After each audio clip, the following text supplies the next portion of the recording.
Thank you. Good evening. Take it for granted. That's a phrase we hear fairly often.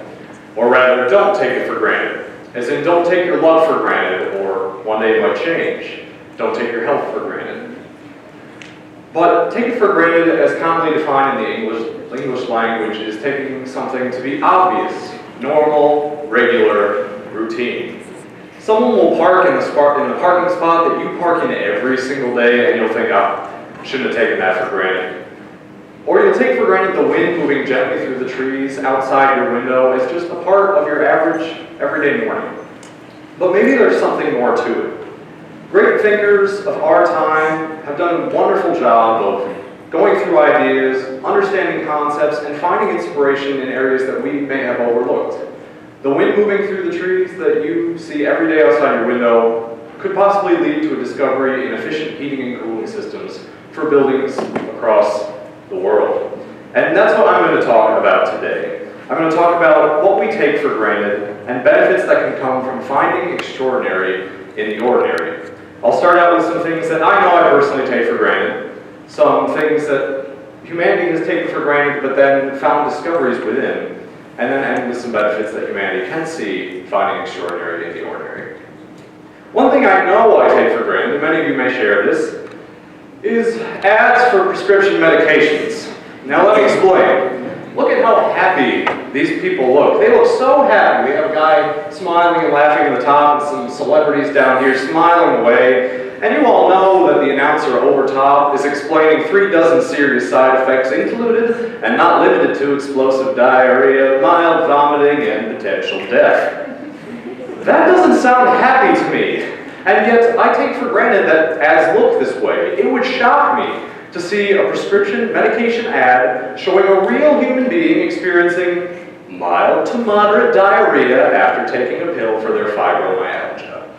And how about being free from Great Britain, historically thinking? What if it were the Queen at the podium giving the State of the Union, and Republicans had to reach across the aisle for a third meat pie, and Democrats had to compromise for a third pie to Guinness?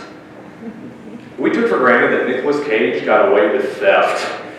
You know what I'm talking about. This man got away with stealing the Declaration of Independence in a movie, and we didn't bat an eye. We thought, oh, good for him.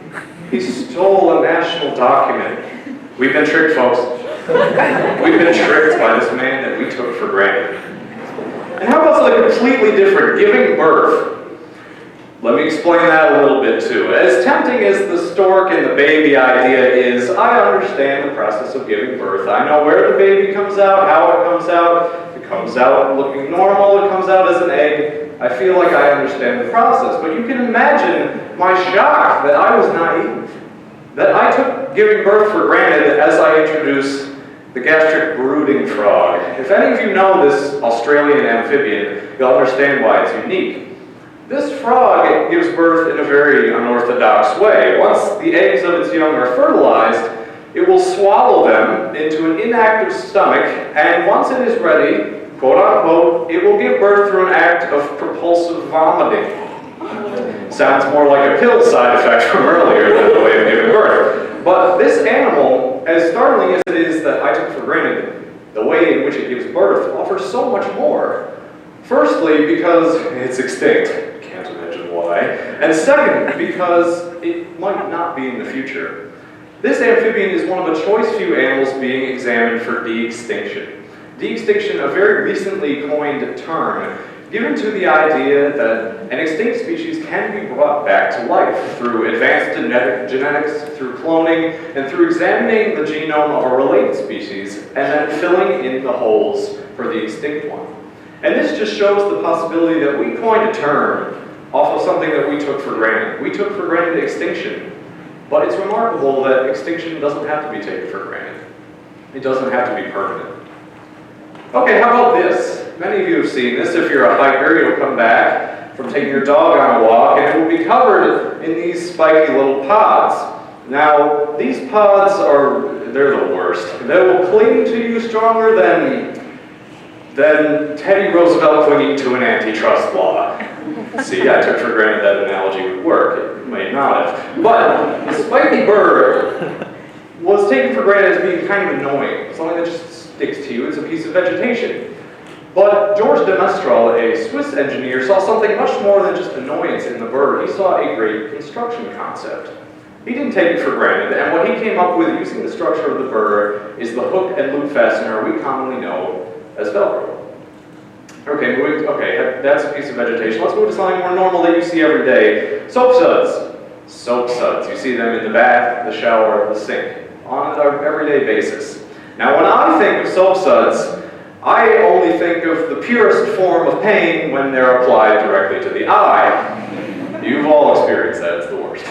But others have found a great deal of inspiration in soap suds just by their structure. In 2008, the engineers for the Beijing Olympic Complex needed a structure for their swimming pool area for the people to swim. And what they came up with was something that very closely resembled the soap suds. They came up with the water cube, engineered based on soap suds, that offers better heat circulation, that offers sunlight resistance, and better earthquake resistance because of the odd, misshapen structure. And this is just a soap sud, something you'll see every single day and maybe pass off as normal or routine. And it was used to create an Olympic complex.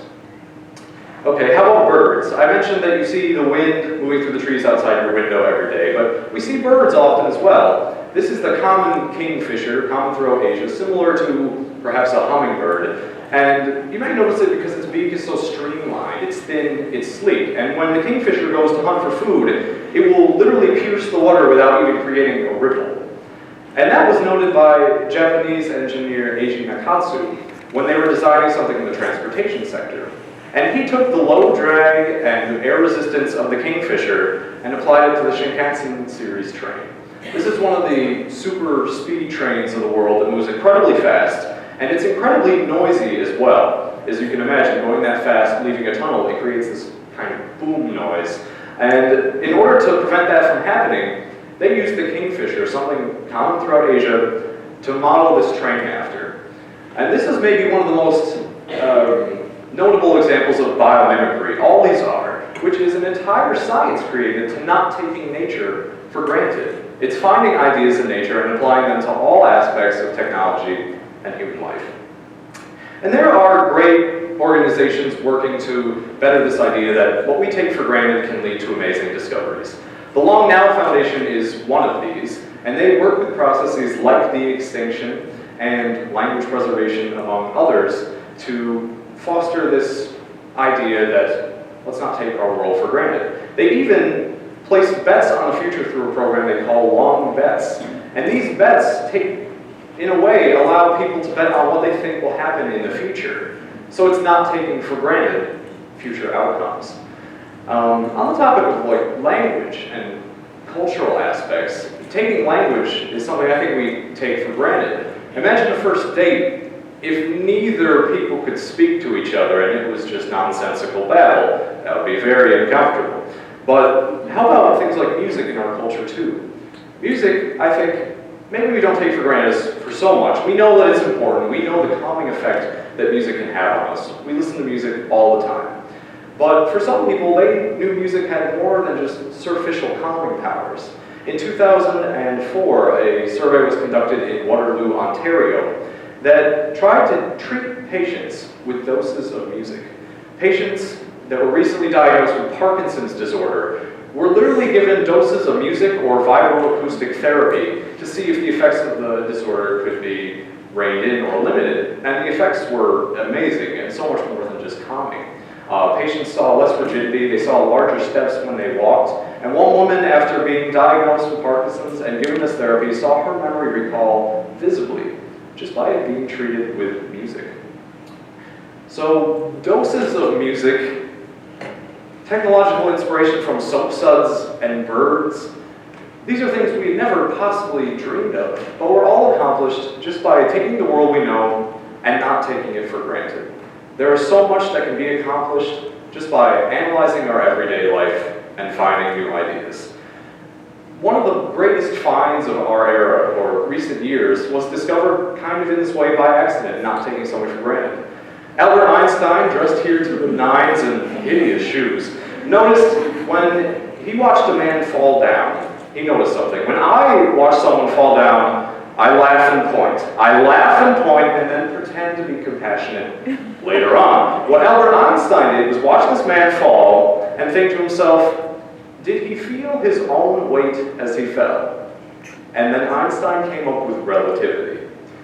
And is that the best example? I know Einstein is a genius. Maybe not, but what's stopping any of us from being Albert Einstein? What's stopping any of us from taking any observation we find in our everyday lives and applying it to something groundbreaking? And there's power in technology, power in society, and power in items of everyday variety. But the real power lies in you, to find something truly amazing in your lives that you may have overlooked, to find extraordinary in the ordinary. So don't take anything for granted. And next time you see someone fall down, don't laugh and point. Try to change the world instead. Thank you.